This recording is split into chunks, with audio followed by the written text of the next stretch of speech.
What's up guys, this is Astranox. This is going to be my showcase and review for Arunka Earth Warrior that was just released. This is a hero that is supposed to be able to counter barrier mechanism. So I have her at 15 skill ups. I'm going to be trying her out in various team compositions. It's going to be right after this.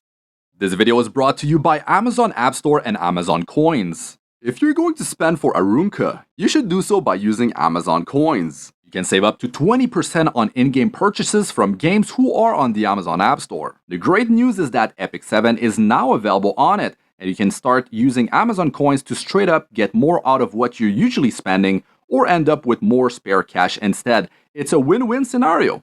It's very easy to get the best savings on the Amazon App Store and Epic 7. Just go down below and use my link and follow the instructions. If you use my link below, it helps me but also allows you to still get the best possible discounts. You can get up to 20% off, which is really awesome. Get a full 20% discount if you buy 50k coins. If you buy 10,000 Amazon coins for $82, they will give you $100 in the game, and so on, with a bunch of discounts for different budgets. It's really easy to start saving. There's just 3 steps. 1. Get your Amazon coins. 2. Get Epic 7 from the Amazon App Store on your favorite device, Android phone or tablet, or even better, get Amazon App Store now on Windows 11 and play Epic 7 directly from your PC easily with no complications. Currently available for the US and then globally. That's awesome. Once you've done that, just log into Epic 7 through the Amazon App Store. Just as easy as that. Why pay the full amount when you can get up to a nice 20% discount? There's really no reason not to use this method when it comes down to spending money in Epic 7. Check out my link in the description or comments section down below. Get Amazon App Store, get some Amazon coins, and start saving now. Let's begin with the way I have Arunka built. She's on speed, hit set. Effectiveness allows you to land bleed on skill number 1. Not the biggest of deals.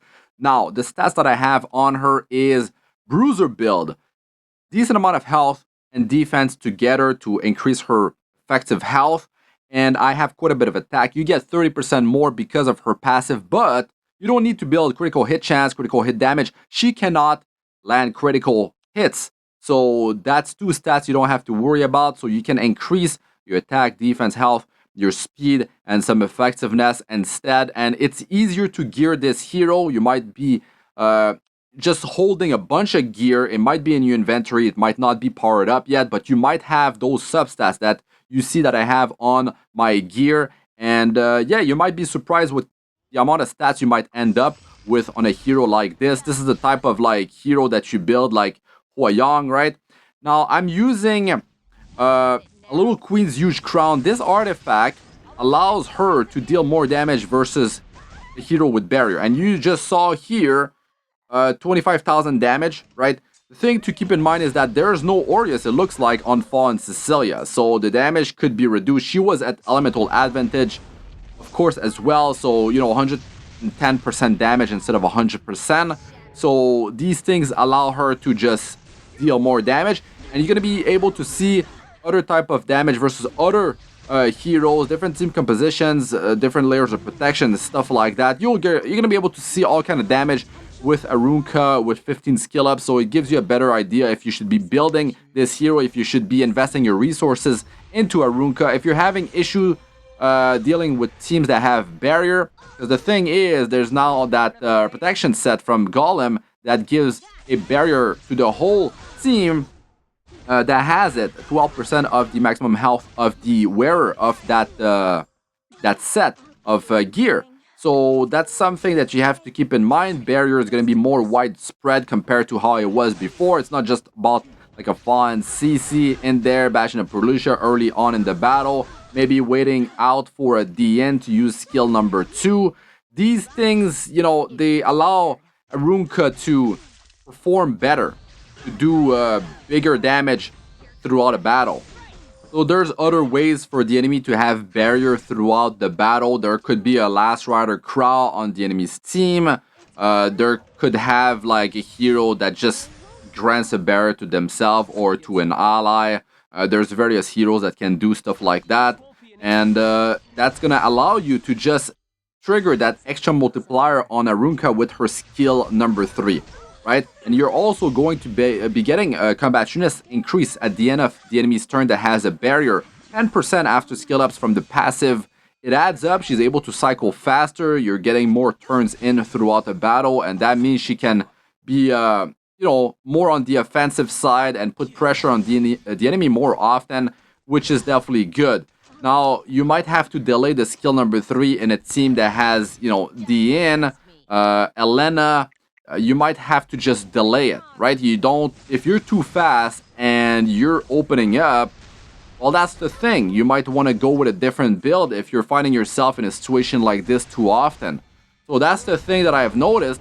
You can see that my stats, if you go back, right, I'm running attack percentage on my necklace main stat, on my ring, but on my boots, I'm running speed main stat.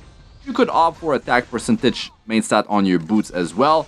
You don't have to run a speed set. You could go with an attack set, right? So you're going to be getting quite a bit more attack on Arunka, securing the one shot with the skill number 3.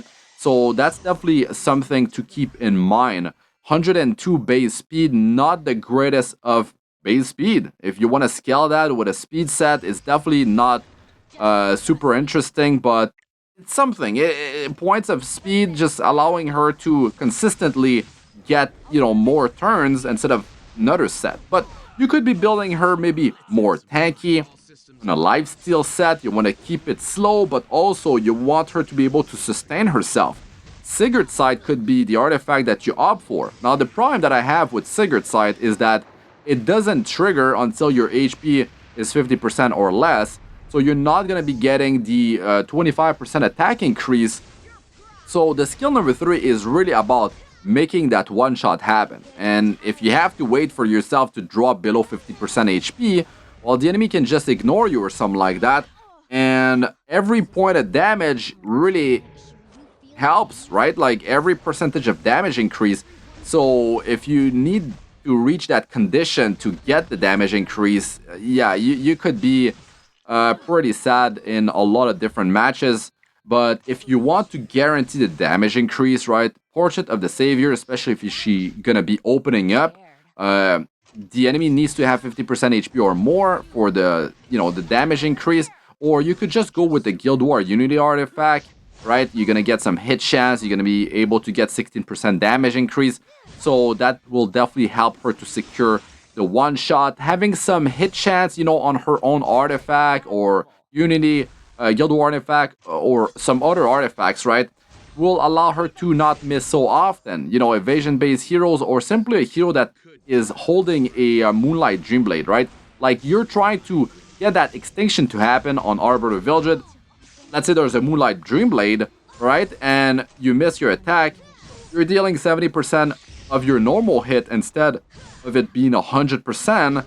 And that's really bad. That's you might not be able to do the one shot, especially if Arbor of Vildred doesn't have the barrier. He could have been softened up with from another teammate, but still there was no barrier. You couldn't get the damage increase multiplier on the skill number 3, which is actually surprisingly good. That's something I've noticed, is that if there's no barrier on the enemy and you try to use the skill number 3, she does get self attack buff. She pre-buffs herself before dealing the damage, which definitely helps, but the damage multiplier doesn't seem to be the greatest. Like, you have to think about, maybe the enemy has Aureus, maybe they're built on the tankier side, and it might be rough. You might not have like attack percentage memory imprints across your team. You might not be running triple attack percentage main stat on her gear on the right side. You might not have attack percentage self imprint on herself. So all these things together will allow her to deal like potentially maximum damage if you have all these things on her, but not everyone will be able to have that. Not everyone will have the luxury of building triple attack percentage main stat on the right side. Maybe you go with 2 attack percentage main stat. Maybe you go with speed main stat boots on a speed set, on an attack set, and together you're gonna be able, with all these things, you're gonna be able to pull the one shot off. Potentially when the target doesn't have barrier, like Arbiter Vildred, yeah, I can see that happening. It's more realistic than a super tanky hero. Now the skill number 3 is allowing you to penetrate 70% of the target's defense. There's no condition on that. The condition is only to get the extra damage increase when the target has a barrier. So you're always going to get 70% defense penetration on the skill number 3, which is good versus heroes that have a ton of defense. Heroes that are stacking defense a lot. Heroes that scale their damage based on how much defense they have, right? Okay, Senya is the hero that they showcased in the hero preview. She could be that hero. She provides barrier for her whole team, so that's a way for you to just have more chances to, get to do more damage with the skill number 3. You could be fighting like a Maya, like a defense scaling damage dealing hero.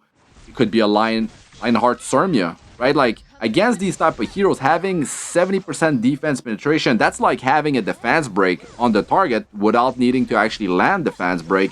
And that can be real tricky, especially versus a hero like Maya, right? So that's cool that she has that. But I really feel strongly about the fact that you need to have barrier on the enemy to really deal the right damage. Because if you don't, you will need to actually go ham on the stats. You will need some very high offense on her gear. You might even need the self imprint, the attack percentage there. You might need also some attack percentage from the imprint of other heroes in your team to be able to pull a one-shot off. Also, if they have, Aureus, right?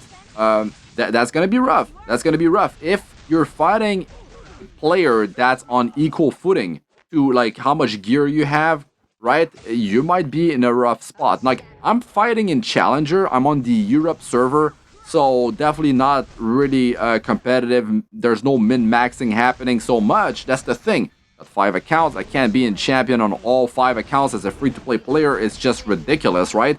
So yeah, it's so much time investment, but, I do what I can.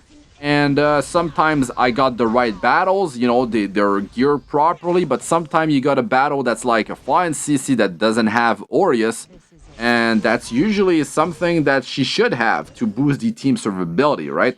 So when they have an Aureus and you're dealing that much less damage, that is what could not allow you to do the one-shot with the skill number 3, and it's quite crucial that you pull that off. Now, is this a hero that you need to bring only versus teams that will have barrier? Well, it depends. I feel like she can take out Arbiter Vildred, especially if you build her with more offense than what I have, which might not be that hard to pull off. Like I said, 102 base speed set, not the greatest of sets. So if you're wearing like attack set on her, if you're wearing like a set that just increases your damage, right? Or maybe you just have lifesteal set. Maybe you just have better stats than what I have. You have some speed, some attack percentage and imprint on herself. You got some imprint from other heroes. These things will definitely allow you to, help her do the one-shot versus a target that doesn't have barrier. So yeah, you could use her as an Arbiter Vildred counter, building her more slow. Still, she could still have the survivability because you don't need to build crit chance, crit damage. So that means you have plenty of substat spots available for boosting your health percentage, your defense percentage, your speed, your attack, of course, most importantly. And then you could have some room for effectiveness. I mean, hell, you could be building effect resistance on her, maybe wearing a Strat Gauntlet, and be real annoying. But the thing is, I don't think that's going to be optimal. You let us know in the comment section if you've tried that and if you feel like that's a solid build for her. Now, Sigurd's side, if you feel like you're going to be going in there versus, like, in long battles, right? You're going to be fighting the Yins. You're going to be fighting heroes that are not like Fa and CC, like giving, barrier at the start of the battle and then just, on one hero every time she goes at the end of her turn. Then if you feel like barrier will be reapplied over and over consistently, like a Dian, like an Elena, which are both ice, and Arunka's earth. So that's something to keep in mind too. That's more damage. Elemental advantage, 110% damage instead of only dealing 100%. They're going to be missing 50% of the time unless they have some hit chance. And that will just allow her to be able to survive that much better, right? With the frenzy and RT, all that stuff adds up. So I feel like Arunka definitely has a place where she can shine, and it's definitely versus teams that will have barrier on multiple heroes, especially multiple heroes, because you're gonna be getting combativeness every time an enemy that has barriers turn end, right? 10% with full skill ups on the passive. So that will definitely allow her to cycle quite fast. Now, having a counter set on her, I don't feel like that's worth it. Even though you could pull it off, there's some bleed on the skill number 1 that if you trigger a counter, that can drop on the enemy, right? So that's damage, free damage, extra damage. But she's not going to be able to trigger the extra attack, which by itself would just be like completely crazy if she was able to make the second attack happen on counter attacks. That would be insane. Also, it would work on a dual attack, which got nerfed now. Base dual attack got nerfed, so there's that. Even though in my first battle, my billion did dual attack twice in a row, which was like, wow, okay, that happened, that's nice, right? So I feel like Arunka is more, it's a hero that's is gonna be better for players that are in endgame, in PvP, because this feels like a PvP hero. I mean, she can't crit, right? Like, you could bring her in PvE, yes, doesn't mean that she's gonna be optimal, right? That's not gonna be the hero that is just gonna be the right one to bring along. Maybe you have the gear. Sometimes you just have like your best gear on a certain hero, and they might not be the best, but considering the stats you got on them, yeah, in your case, that could be the best hero, right, at that moment with that gear. But I feel like Arunka is more for late game players that like to do PvP, that are having issues with particular heroes that keep applying barrier throughout the battle. Like DN, especially DN, right? Meta hero, if barrier is just happening throughout the battle. Last Rider Crow, maybe you're going to be running a hero that attacks their whole team, triggering the team-wide barrier. You're having issues with Senya. So she definitely has a few, there's quite a few heroes that she can not hard counter. That's the thing. She will be able to put quite a bit more pressure because barrier is there. You're seeing the damage that she's able to do. You guys let us know what you guys think about this damage, right? But I don't feel like she's amazing, right? Like, I don't feel like she's even great, to be honest. Like, I feel like she needs quite a bit of gear to work properly. And I feel like they might be too cautious about releasing a hero that just like does the job properly, because it might end up being an OP hero like Hua Young. They had to nerf her. She was literally able to one-shot almost anyone. But yeah, you guys let us know what you guys think about all that stuff in the comment section. That's it for this one. I'm Astranox. Good luck with all ya do. Peace out for now.